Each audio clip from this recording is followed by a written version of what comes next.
Hey crew, Mark Hatmaker here. We've been talking, adding into the Black Box project, we've been talking about how we are, obviously doing uh, old school, all the maintenance from the old school boxing, wrestling, and frontier weaponry.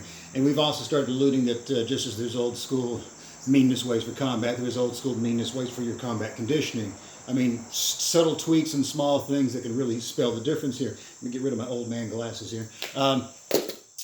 One of the things we talk about, there's the difference in how you approach both your strength / your bottom work and how you do your shock training, your ABS work, agility, balance, etc. is to cadence is a good deal, but also small tweaks in the system. Now, most of us are familiar. I'm going to give you one example of a push-up. It's considered a low-level push-up.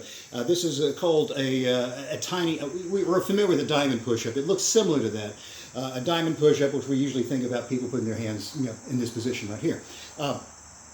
Thing is, though, old-timers, sometimes called a diamond push-up, they made a distinction. This is very tiny, but stay with me, this is big.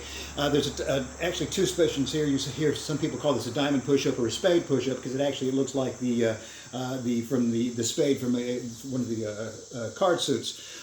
There's actually a diamond, whether you call them diamond push-ups or spade push-ups, or they would actually consider it was more formidable to do them as tiny diamonds or tiny spades, meaning whenever I touch the thumbs and the first finger together, this is the large portion. This is the one we're probably most of us are familiar with. The tiny diamond at the tiny spade position, old school, actually is wherever you took those thumbs apart, and it's not much of a difference at all, but stay with me, is where the index fingers continue to touch, but you rotate enough where it becomes the middle fingers touch, and you see that pulls the thumbs apart. So that's the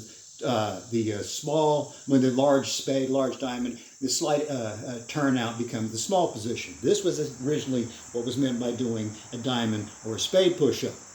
The other thing how it was done is the feet and the legs are squeezed together the entire time. So there's none of this, I think we sometimes will see in people some kind of boot camp warm-ups where you get the feet a shoulder width apart, which is standard, and some people go to 2 shoulder widths apart. The more the load gets in our body, it's like when you see people do one-arm push-ups and all this, the legs start getting wider and wider as if you're getting stronger. You're not. You're just, extending, spreading out your mass a bit, making the exercise easier, which is not what we want to do, right? Right. So, to do the true diamond or true spade is you're going to go off to this position here. The other thing and we know we're going to put our feet together on it. The other thing that is really, really clear is that there's no elastic bounce on any of this. Again, this is not shock training. You do your shock training in different positions here. So meaning our cadence is going to be, and I'll drop out a frame here, but I'm going to show you the cadence we're talking about here. Put those feet together, and you're just going to be going down about this cadence right here. Slight hangout at the bottom, slow, back up. No hangout up top. Back down to the bottom, and then all the way back up. And there's never a hangout up top because why? When the elbows lock, we're actually in a position of rest. We're using the structural integrity of the elbows and the shoulders to kind of give us a whoo moment. We don't want that. You want to be under load the entire time, so the muscles are quivering, the tendons are going, what? And the ligaments, which are no nerve endings, but they're down there going, hey, we're getting strong and we're feeling better for it. Optimally, what we're looking to do is a slow 20 reps of this at that cadence. All right, if we have to speed them up at any point in that 20 or we have to take a rest, it means you're not ready for them. Go back to standard push-ups, but if you're doing standard push-ups, do them at that particular cadence we just talked about. When you're able to do 2 sets of 20 of the standard push-ups at that cadence with great form, then you can step it up to the tiny diamond aspect of it.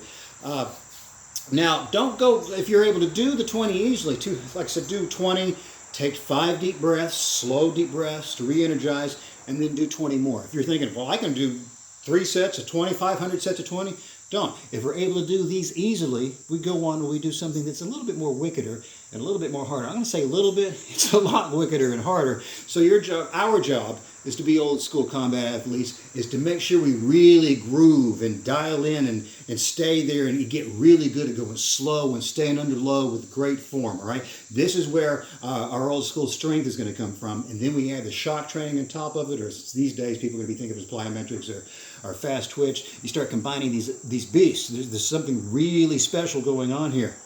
Again, I would, if you're curious about these methods, I would hardly urge you to take a look at the Black Box Project, or at least have a read on the blog. We call it Old School PT, the negative injunctions, to get an idea of its tiny tweaks to the system that will start giving you some big-time results. Anyway, for what it's worth, there you go. Here comes my thumb.